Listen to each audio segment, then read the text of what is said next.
Dans Genèse chapitre 45, le verset 4, Joseph donne la clé du processus du pardon.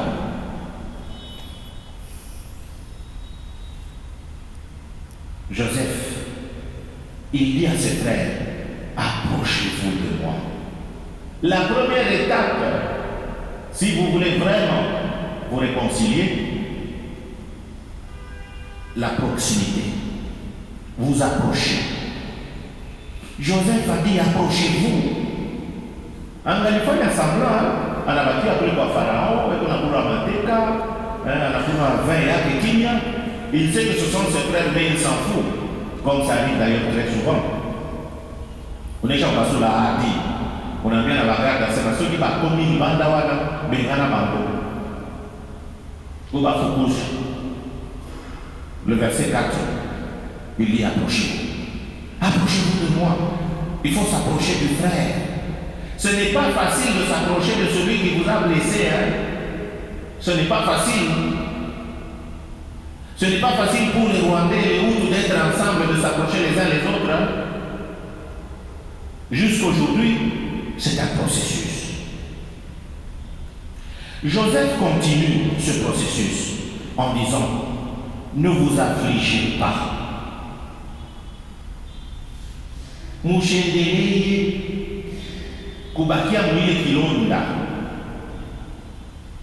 Ne vous tourmentez pas de m'avoir vendu. C'est très fort. Joseph dit, ne vous tourmentez pas de m'avoir vendu.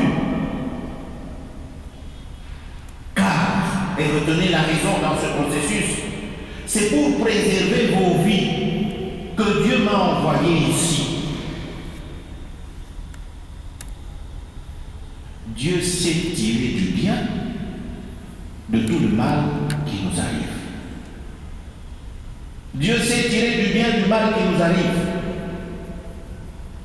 Et il faut savoir le reconnaître, il faut savoir capitaliser le mal qui arrive entre frères afin d'aller vers l'avant au nom de la foi.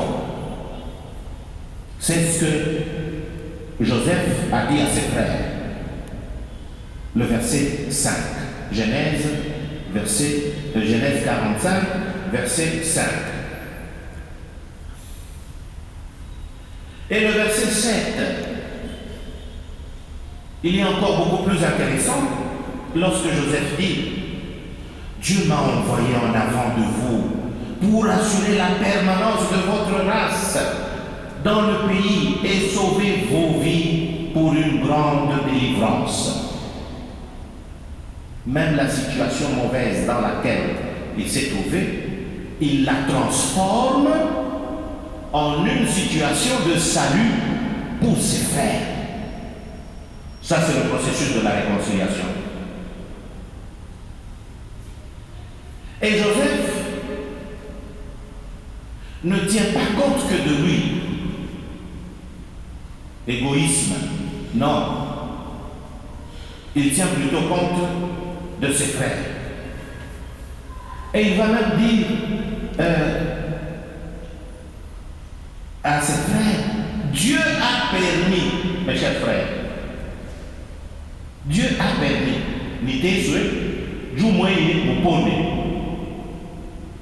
ça c'est le processus de réconciliation que Joseph réalise.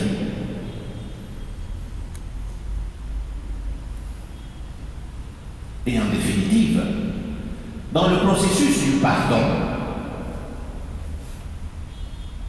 c'est Dieu lui-même qui transforme tout. C'est Dieu qui transforme tout. Joseph, alikuwa mkasho mule, inakuwa tu bien, anakuwa na shefu mkasho mule alikuya, banapatana na waprisonnier wengine wa Farao.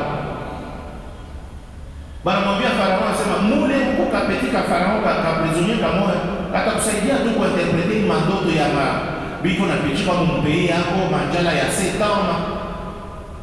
Joseph banamolopola mu prison. Et donc Dieu transforme tout. Dieu transforme tout et il transforme tous en rétablissant la justice. La véritable justice, c'est la justice de qui? De Dieu. À part la justice, il y a parce que tu es au pouvoir, tu commences à arrêter tout le monde au nom d'une justice humaine. La véritable justice, c'est la justice divine. La véritable justice, c'est celle qui se base sur Dieu, qui retourne vers Dieu et qui utilise Dieu. Dans 50 verset 20, Genèse 50 verset 20,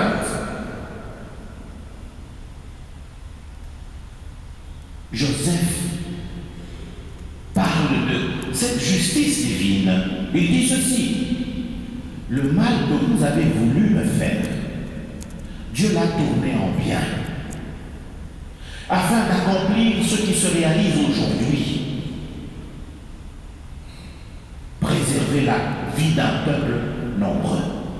C'est Dieu seul qui peut rétablir la justice de celui qui a été victime de l'injustice. Dieu seul.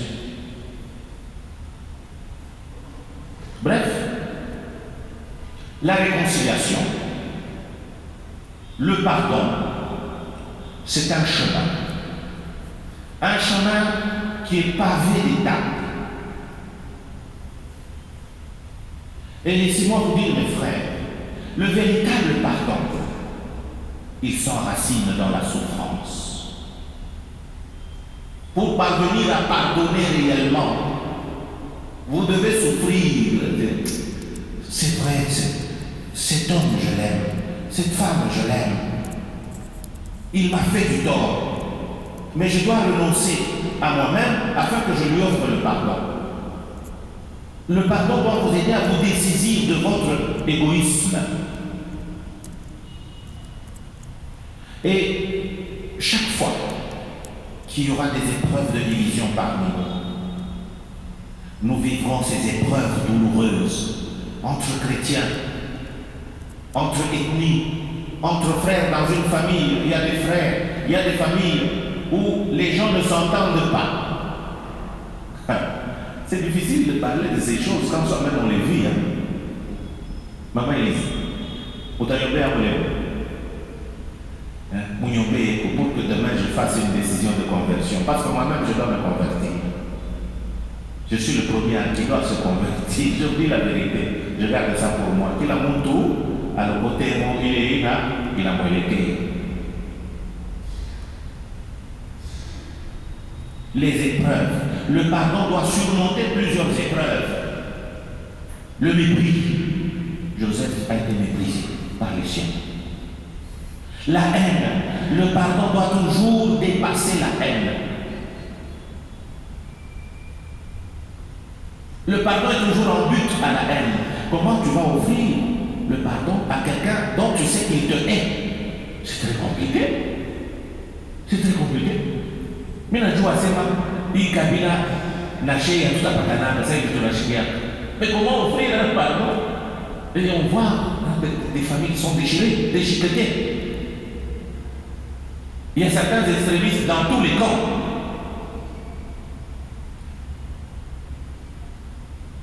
Le pardon est confronté à l'incompréhension.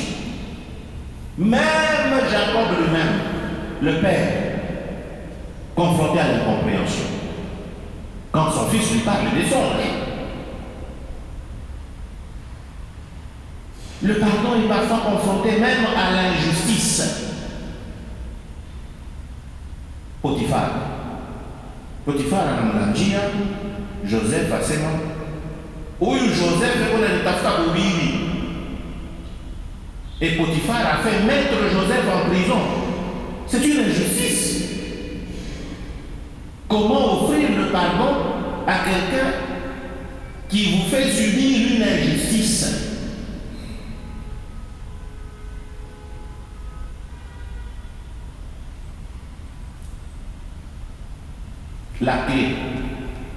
La clé dans toutes ces étapes, c'est d'abord la confiance en Dieu. Joseph est resté, il a gardé sa confiance en Dieu. Il savait que circonstances, même lorsqu'elles sont douloureuses, elles n'échappent pas au regard et au plan de Dieu. Toutes les circonstances n'échappent pas au regard de Dieu. C'est pour ça qu'il va dire tout bonnement, ses frères, ne soyez pas tourmentés de m'avoir rendu ici. C'est Dieu qui m'y a envoyé avant vous pour vous conserver la vie.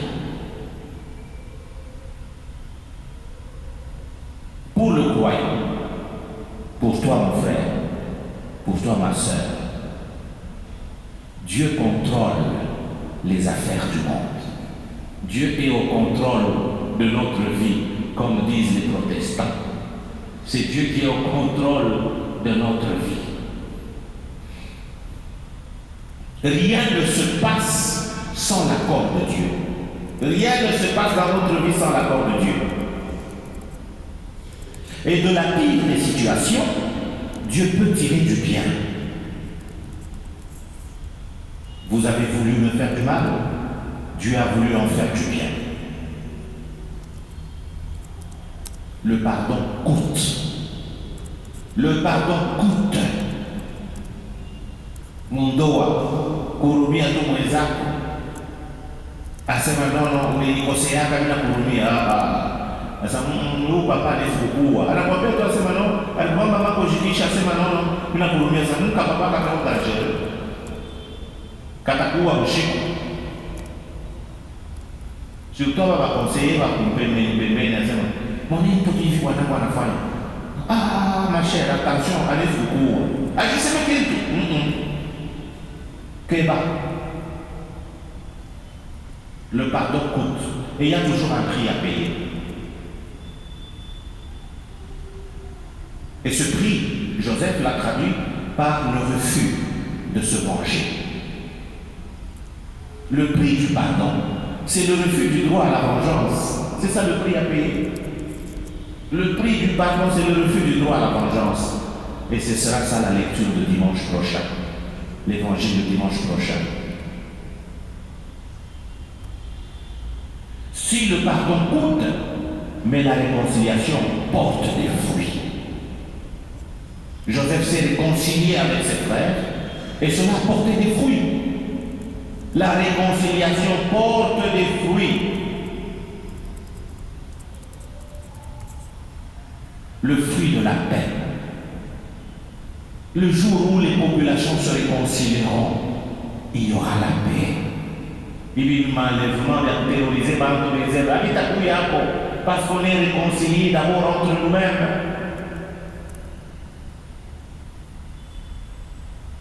Le fruit de la réconciliation, c'est une vie libérée, libérée du ressentiment, du désir de vengeance, une vie apaisée. Kama uko tu kana hamu ya kujivenger, hautakuwa mwamani mbele wewe mwenyewe. Hautakuwa mwamani. En conclusion, le pardon, c'est une tâche humaine, mais c'est un don de Dieu. Nous devons travailler à la réconciliation. Nous devons travailler au pardon mutuel. C'est une tâche humaine, mais c'est un don de Dieu. Un don qui se situe à la charnière de l'humain et du spirituel. J'ai dit et je vous remercie.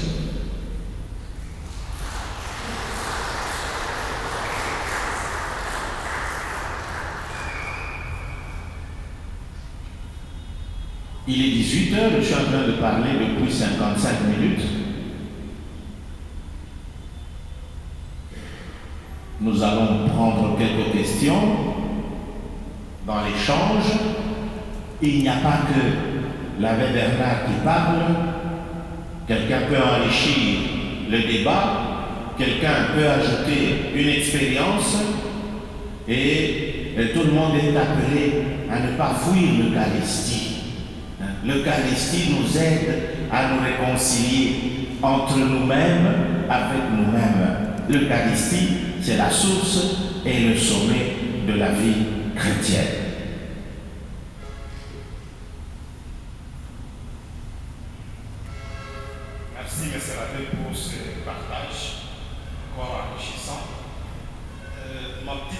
question est de savoir, supposons j'ai un frère ou soit un ami avec qui on était très familier, mais par suite d'un tort, qui vient me demander pardon pour cela. J'accepte son pardon, mais j'aime plus vivre avec lui. Donc, c'est-à-dire qu'on ne partage plus le temps d'intimité qu'on avait. Est-ce que dans ce cas-là, le pardon est vraiment effectif?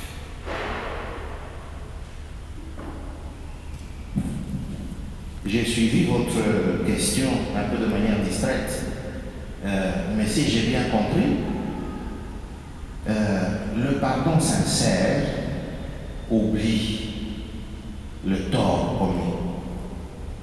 Mais si on a des poches, bon, ou le monde tout à coup ça n'a tout. C'est un pardon qui est teinté de méfiance. Et le pardon doit être limpide. Le pardon doit être vrai. Dans plusieurs cas, on ne s'offre pas le pardon avec sincérité. On choisit juste une paix extérieure, on évite des frictions, mais en réalité, la hache de guerre, elle est toujours tout près. Moi, je pense que souvent, nous sommes très hypocrites dans ce que nous appelons être un processus de réconciliation. Nous sommes très hypocrites. Et c'est pourquoi il faut éviter de se blesser. Les blessures sont toujours difficiles à fermer. Les blessures sont toujours difficiles à guérir.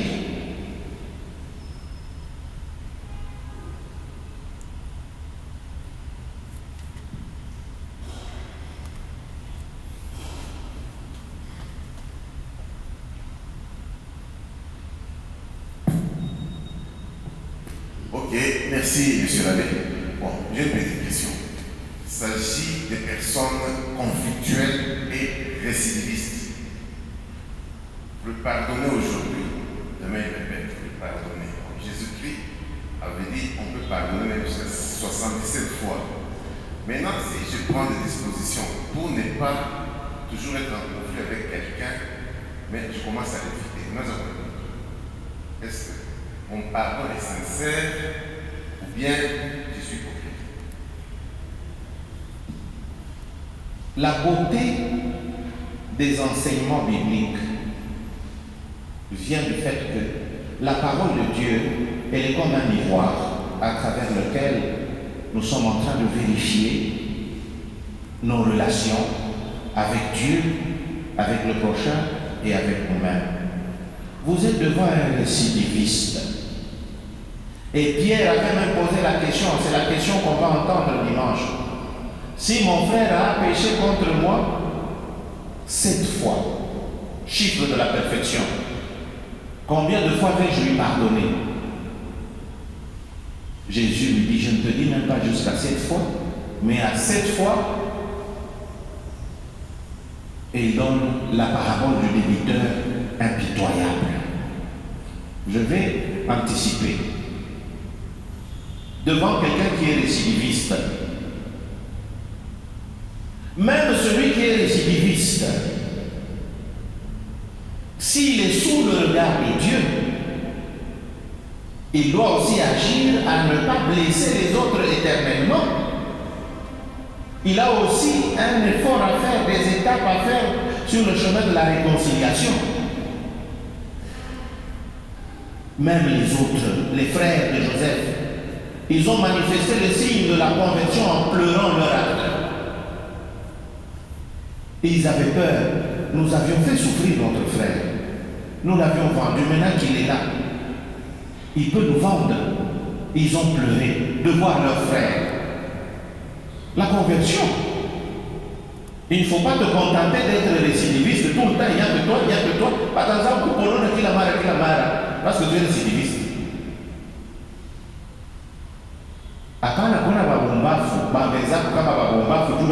Pardon. Non.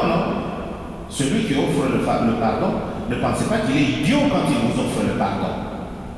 Il souffre lui-même. J'ai parlé de la souffrance. Ce à quoi le pardon est buté. Si ton frère a fait quelque chose contre toi, va le trouver. S'il ne t'écoute pas, associe-toi de personnes. S'il refuse de les écouter, va à l'église. S'il refuse même l'église, considère-le comme un païen ou un publicain. Qu'est-ce que ça signifie? Respecte ceux qui laissent la liberté, mais c'est un homme qui refuse la réconciliation. Il y a des gens qui sont ontologiquement mauvais, qui refusent de se réconcilier. Ils ont toujours la hache de guerre à la main. Ils ne sont pas chrétiens, ceux-là. C'est pourquoi nous, les chrétiens, la parole de Dieu nous dit, oui, attention, nous devons apprendre à nous réconcilier. Maman Claudine, vous vouliez poser une question?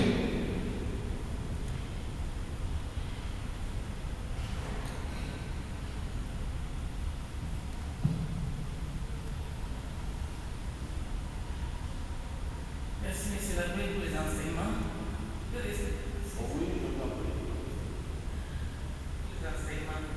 Sur les étapes du pardon, je voudrais connaître la place de la prudence. Jésus lui-même avait dit, soyez candides comme la colombe, mais prudents comme le serpent. Il ne faut pas être naïf. Le pardon suppose la sincérité dans les deux cas, pour les deux parties. Si l'autre, il vient vers vous avec la machette derrière et dit, je viens, nous allons nous pardonner. Il dit, non, accorde-moi le pardon. Si tu ne m'accordes pas le pardon, il faut être prudent. Il faut être prudent. Mais le pardon sincère, j'ai parlé du don de Dieu, j'ai parlé du regard de Dieu. Quand on est mu par le regard de Dieu, il n'y a plus possibilité pour les soupçons. Parce qu'on est engagé sincèrement sous le regard de Dieu. La sincérité. Il n'y a pas de pardon vrai sans sincérité. C'est toute la question qui revient tout le temps. Quand on n'est pas vrai, quand on ne se dessaisit pas de soi-même, difficilement on offrira le pardon à l'autre.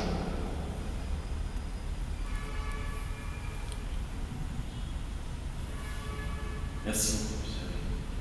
En tout cas, je veux savoir aussi, vous avez parlé de ces gens qui refusent le pardon. Vous avez dit qu'on peut venir à l'église, on fait intervenir l'église pour demander pardon, mais ils n'acceptent pas. Donc ces gens-là ne sont pas chrétiens, vous avez expliqué cela. Et pour ceux-là qui ne savent pas reconnaître nous avoir offensés, il y a ces gens qui font le mal, mais ils ne reconnaissent pas. Est-ce que nous pouvons le pardonner tant qu'ils n'ont pas encore reconnu ou bien ça sera en ce sens? Quelqu'un qui refuse de reconnaître. La seule alternative que nous avons comme enfants de Dieu, c'est d'offrir le pardon. C'est de rechercher toujours la réconciliation. La seule alternative. Mais si on est au pied du mur, l'autre ne veut pas progresser, on respecte sa liberté. Considérez-le comme un païen. Mais il faut toujours et encore toujours oser le pardon. Et je répète, le pardon n'est pas l'affaire. Le pardon engage deux parties. Et les deux parties doivent être sincères sous le regard de qui?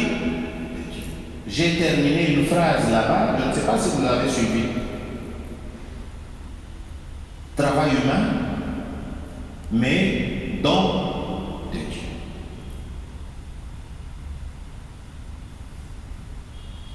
Accordons la parole ici, sinon on va me maudire. Ici.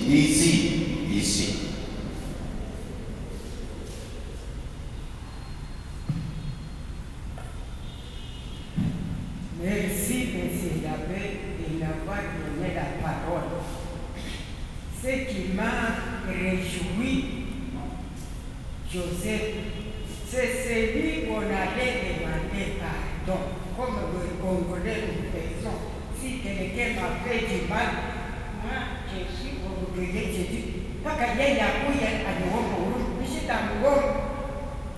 Est-ce que quel conseil vous allez nous donner? Lui, il était abaissé comme le Seigneur Jésus. C'est lui qui est allé pour se concilier avec ses frères. Et pourtant, c'est tous ses frères qui lui ont fait le mal. Dis-moi, qu'est-ce qu'il faut faire? Ils m'entendent, tous sont ici. Hein? Vous l'entendez, tous vous êtes ici. C'est ce que nous faisons. Qu'est-ce qu'on peut faire? Il y a des théologiens qui voient dans Joseph la figure du Christ. Lui qui a été offensé, il a accepté de mourir, d'être humilié pour que les autres vivent. Et c'est ça le but de ces enseignements. Que la parole de Dieu nous transforme dans nos léthargies, dans nos conflits, que nous apprenions à imiter des figures comme Joseph, des figures comme le Christ, qui ont accepté que de leur humiliation, que les autres soient sauvés. Le pardon, c'est un chemin qui exige la conversion, et une conversion permanente. C'est le conseil que je donne comme vous l'avez demandé. Merci.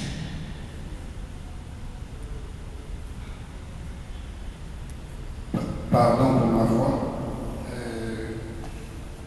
Moi, je voulais savoir, y a-t-il clémence de la part de Dieu face aux personnes qui accomplissent sa volonté, mais étant du mauvais côté? Je m'explique. Judas, par exemple, il a vendu Jésus. Les frères de Joseph, ils l'ont vendu à défaut de le tuer. D'où ma question. Y a-t-il clémence de la part des personnes qui ont participé à l'accomplissement de la volonté de Dieu, mais en étant du mauvais côté? Merci beaucoup, Jean-Baptiste. Je ne suis pas Dieu. Je ne suis pas Dieu pour savoir si Dieu va leur accorder la clémence. S'il va accorder la clémence à Judas pour avoir vendu Jésus, s'il a accordé la clémence aux 10 frères de Joseph pour avoir vendu leur frère. Mais une chose dont je suis sûr, c'est que Dieu est miséricordieux. Même celui qui est mauvais, à partir du moment qu'il manifeste des signes de repentance, le Seigneur peut lui accorder sa miséricorde et son pardon. Et personnellement, avant que je n'aille au ciel, parce que je sais que j'irai au ciel,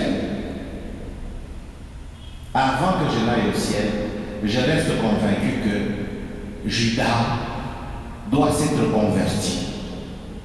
Parce que quand il s'est rendu compte qu'il a posé un acte grave d'avoir vendu son maître, il est allé jeter cet argent. J'espère que c'est par conversion qu'il l'a fait. Et s'il l'a fait par conversion, je crois que Dieu peut lui accorder son pardon, sa clémence. La parole de Dieu, dans le livre du prophète Isaïe, dit ceci. Venez, discutons. C'est Dieu qui parle. Venez, discutons. Même si vous avez des péchés qui sont rouges comme du sang, moi je vous rendrai blanc plus que la neige. Je crois que c'est le premier chapitre, le verset 18. Je commence à souffrir d'un peu d'amnésie.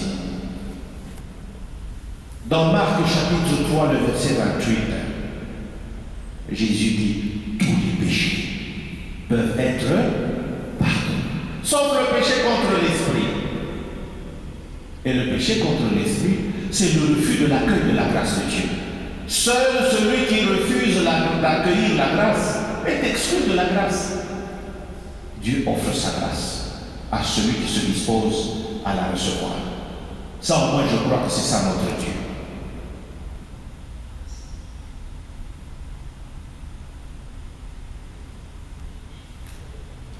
Merci, monsieur l'abbé.